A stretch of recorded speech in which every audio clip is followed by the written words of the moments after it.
Leyendas de brujas. De la brujería se ha escrito mucho y se han hecho películas.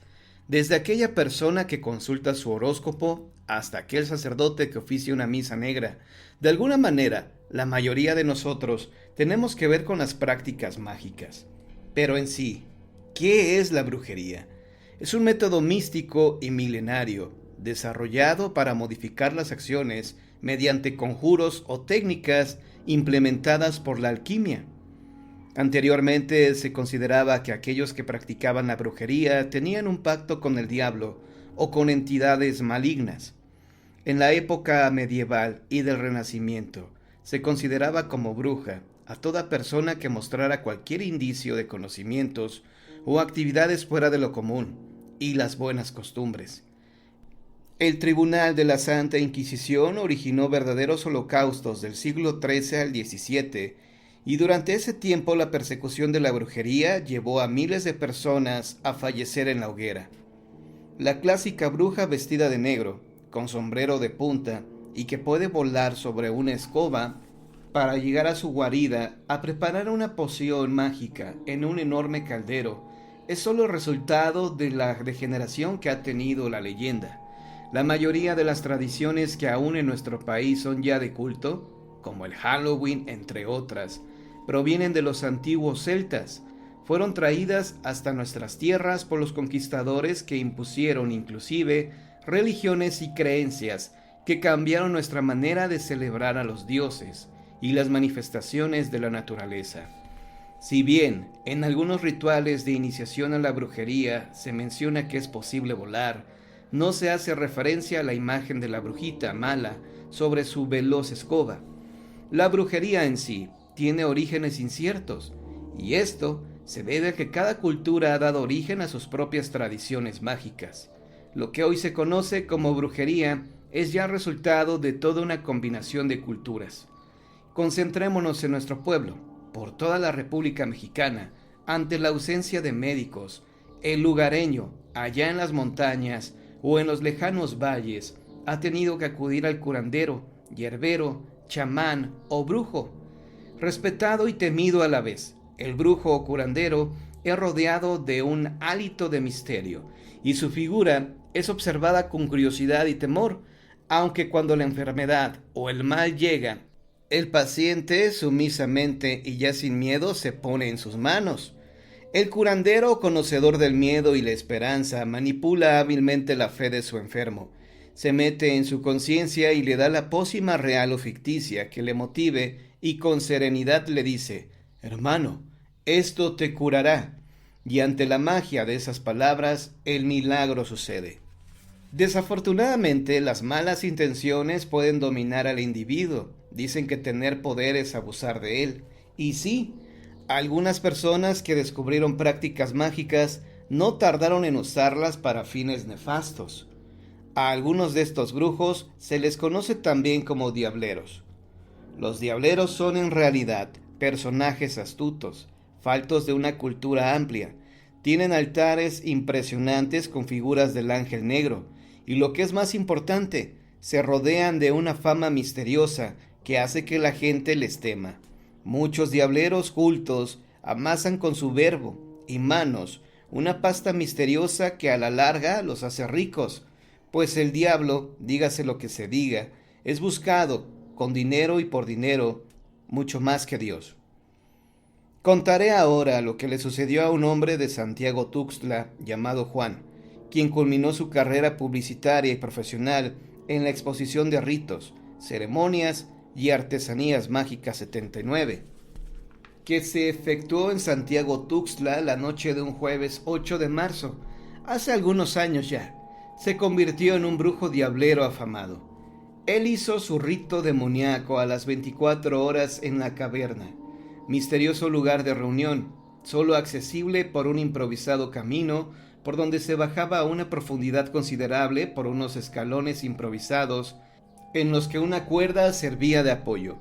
El sendero estaba iluminado con latas llenas de asfalto y con su respectivo mechón, lo que hacía más lúgubre el ámbito. En fila, apoyados frágilmente en estos medios, bajaron más de 700 personas hasta una cavidad que como concha gigantesca de granito servía de foro a Juan, cuyos acólitos ayudantes ya habían encendido cientos de velas en todo el frente del foro donde él iba a oficiar. Presidían el altar dos diablos de cartón.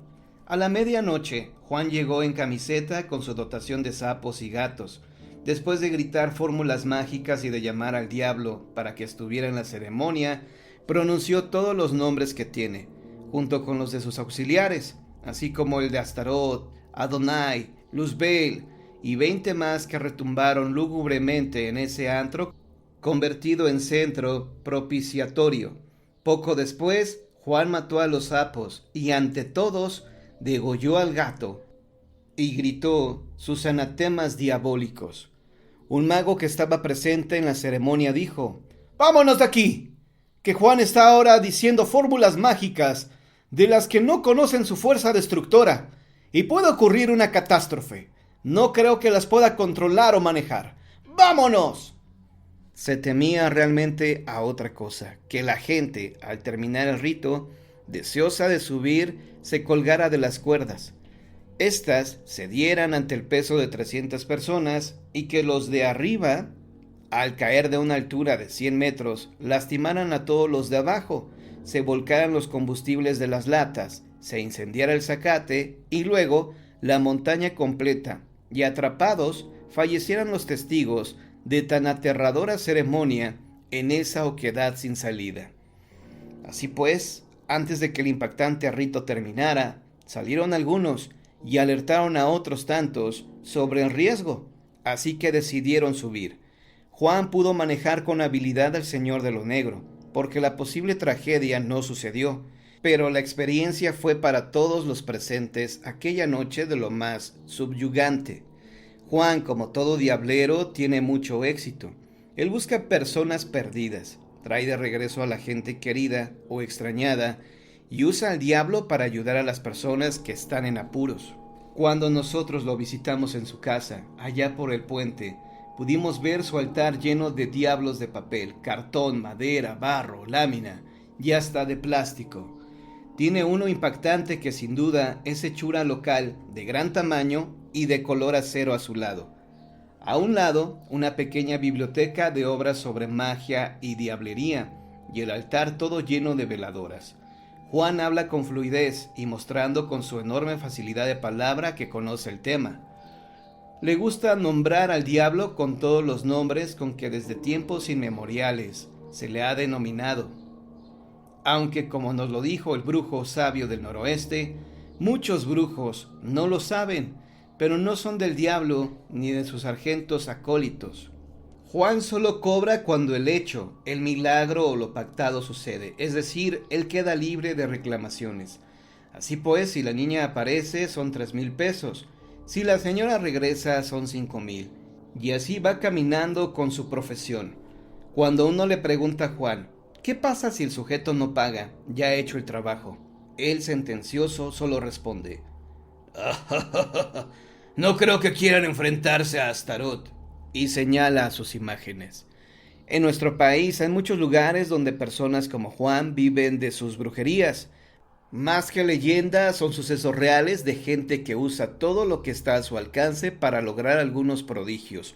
Inclusive se llevan a cabo eventos donde se reúnen todos los practicantes de estas artes ocultas.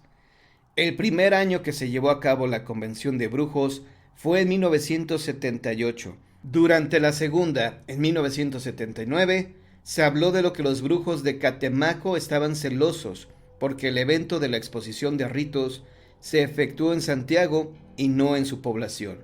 Además que con artes mágicas iban a hacer fracasar el evento. Los brujos santiagueros usaron su poder, según se dijo, y todo salió bien. No llovió y lo mejor, dice Juan, cuando yo oficié, no hubo accidentes. ¿Qué hubiera pasado si en lo de la caverna esa medianoche se hubieran accidentado muchas personas? ¿Le habrían echado la culpa a los brujos de Catemaco? El diablo es el amigo y aliado, no cabe duda, de todos los brujos negros. Pero, ¿existe el diablo? ¿Es verdad que firma pactos con los humanos? Se podría afirmar que el Señor del Mal en verdad toma almas y tiene su infierno exclusivo para castigar. a raíz de estos puntos de discusiones que impactan tanto las leyendas sobre el tema. Se dice que hay brujos y brujas. Las brujas son las verdaderas protagonistas de las leyendas que atemorizan a nuestros abuelos. ¿Cuántas veces oímos contar que en algún monte, bosque o valle, en la noche, se ven bolas de fuego volando por entre los tétricos árboles ensombrecidos? «¡Son las brujas!», dicen algunos. «¡Te va a chupar la bruja!». En estas historias, las brujas van más allá de ser curanderas o sacerdotisas. Más adecuadamente, son seres malignos dispuestos a perseguir a las almas inocentes de los vivos. En un principio, las historias de brujas hablaban de mujeres hermosas que enredaban a los hombres para llevárselos con ellas. Les robaban su vitalidad y juventud, literalmente los chupaban para después quedarse con su alma. Se decía que estas brujas poseían la cualidad de desprender la cabeza de sus cuerpos y así, rodando o saltando, se iba la cabeza internándose en el bosque para después convertirse en una bola de fuego o algún animal pequeño como un mapache o un tejón. Simulaban tener un cuerpo hermoso y atrayente para conquistar a sus víctimas y llevárselas.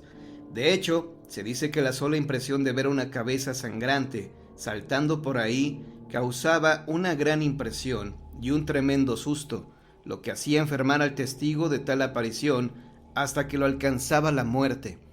Para acabar con una bruja así, los curanderos recomendaban una práctica muy sencilla. Lo más difícil era identificar quién era en realidad una bruja, pues aparentaban ser mujeres comunes, dedicadas a sus labores domésticas. Algunas incluso eran casadas. El marido de una bruja debía fingir que dormía para espiar a su mujer, ya que a la medianoche la mujer desprendía su cabeza, dejando el cuerpo acostado junto a su esposo. La cabeza, dejando un rastro de sangre, que después se evaporaba, salía de la casa a hacer maldades. La cabeza de la bruja debía regresar a unirse con el cuerpo antes de que amaneciera, pues si salía el sol y la sorprendía de esa forma, quedaba así para siempre, hasta que fallecía. De hecho, no duraba mucho con esa vida. Lo que el marido debía hacer al descubrir que su mujer era una bruja era esperar a que al anochecer desprendiera su cabeza del cuerpo y saliera de la casa. Una vez así, el hombre debía untar sal en el cuello de la bruja para que al volver la cabeza no pudiera unirse de nuevo y la sorprendiera el alba.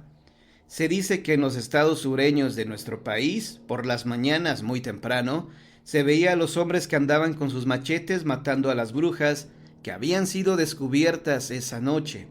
Lo cierto es que desde siempre, los brujos y brujas han sido admirados, respetados o temidos por toda la gente. Aún hoy es común ver gente que se dedica a hacer limpias, curaciones y trabajos varios para atraer a un ser amado, alejar la mala suerte, dañar a nuestros enemigos, en fin, toda una gama de deseos que gracias a las prácticas mágicas pueden lograrse.